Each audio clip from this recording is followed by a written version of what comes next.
Today, I'd like to talk about a small word that has big consequences.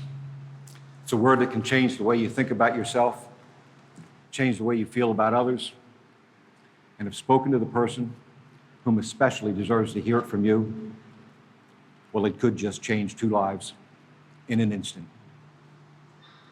Sorry seems to be the hardest word. It's just a lyric from an old Elton John song, but oftentimes how true it is. For how do you tell someone how sorry you are for doing something that can never be undone? Sorry seems to be much too simplistic a word to be used when dealing with matters of life and death. Sorry might be fine for a missed birthday or forgotten anniversary. And sorry is certainly appropriate for when you accidentally step on someone's toe or when you commit a social blunder. But when you know that you are the one who's responsible for taking the life of another because you didn't have the courage to turn your back on a situation and retreat, saying you're sorry doesn't seem nearly enough to express all that you really feel inside. So how can you prove to someone just how much you regret the actions you took on a fateful day that occurred decades ago? You think mere words could never be enough. So where do you begin? I have found that all you can do is to try and live an honorable life and to keep searching for ways to become a better human being, someone who is worthy of redemption. You work hard, you immerse yourself in activities and projects that enable you to help others, and you continue to pray that one day you'll be given the chance to meet with the family from whom you took so much. You know you caused them immeasurable pain, and all you want is to be able to tell them what is in your heart, those thoughts that have been pulling at you since that day when your world, and more importantly, their world, was forever changed. This brief poem of sorrow and regret, composed almost unknowingly by my conscience, expresses a feeling that has over the years become an integral part of my being. I'd like to share that feeling with all of you now. To take a life, no matter why, is man's most grievous sin. For who am I to steal the gift that only God can give? I weep, I think, I wonder why. I spend much time in bed. If I could go back 30 years, I'd give my life instead. A life cut short by my own hands, it eats my very soul. I hear his voice. I see his face. He never has grown old. I hope that one day when I'm gone, I hope we'll meet again so I can hold him close to me. You see, he was my friend. And so I stand here today, a very thankful man. I realize how fortunate I am because I was given the opportunity to meet with a family member of the man that I killed. I'm so grateful to the Office of the Victim's Advocate for allowing me to experience the most humbling visit and best day of my entire 32 years of incarceration.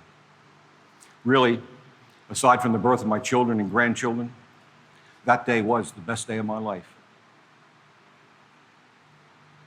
For I was given the opportunity to look into the eyes of my victim's sister and to tell her just how regretful I was for what I did. It was a moment I'll never forget. I was able to tell her that her brother did not deserve to die, that it was my fault, not his, that I was the one responsible because it was my pride and my fear that caused me to do what I did, and that I would give anything to turn back the hands of time. And yes, I used the word sorry more than a few times, I am certain, because I knew then that no other word was ever more appropriate. I realize now that when sorry is said through tears and comes from your heart, it truly is a powerful word. If sorry is spoken with sincerity and conviction, it may begin the process of healing, maybe for both those who have been victimized and the offender. I believe that if true sorrow is confessed and it is genuine, it can change lives.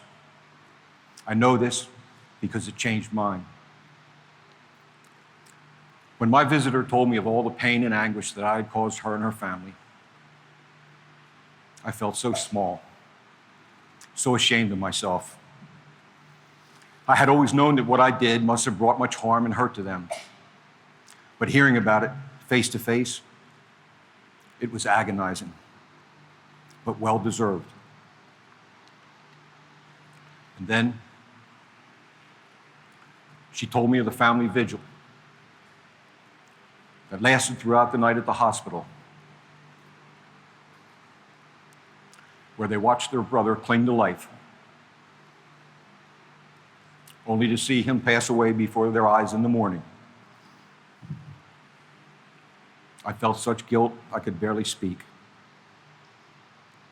But her voice was calming, and we did talk.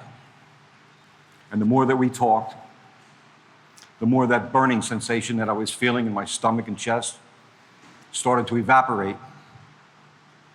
And a chill came over me.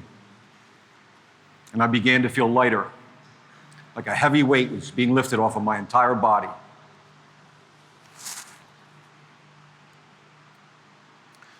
This gracious woman came to see me in this prison to learn why I had killed her brother.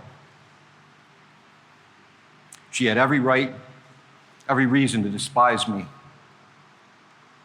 But at that moment, looking into her eyes, I saw compassion. And listening to her words, I heard understanding.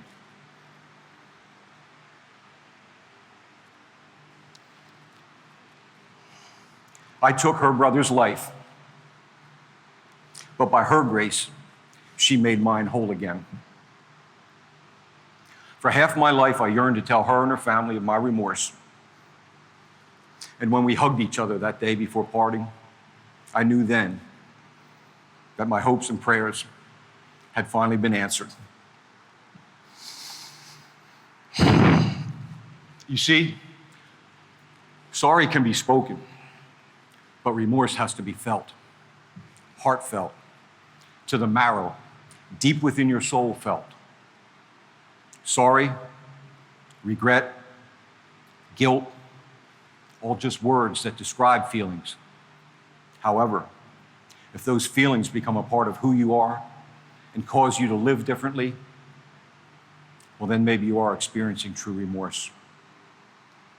So if anyone out there is feeling the pangs of guilt, has nagging deep regrets, and a yearning to apologize that never subsides, then I urge you to seek out the ones you've hurt by your actions and to make amends. First, answer all of the questions that they must surely have, and try to alleviate any fears or concerns that may be lingering between you. And second, most of all, listen. Listen closely to whatever it is that they want to tell you. You need to hear about what they are feeling and to understand how your actions have affected them. Then, open up your heart and pour out your innermost feelings. And chances are, you both may experience one of the better days of your lives. For I now truly believe that sorry doesn't have to be the hardest word. I thank all of you for being here today, and especially our outside guests. Your presence here alone gives us hope and rekindles our humanity and self-worth. And that means more to all of us than you could ever imagine. So for that, we thank you.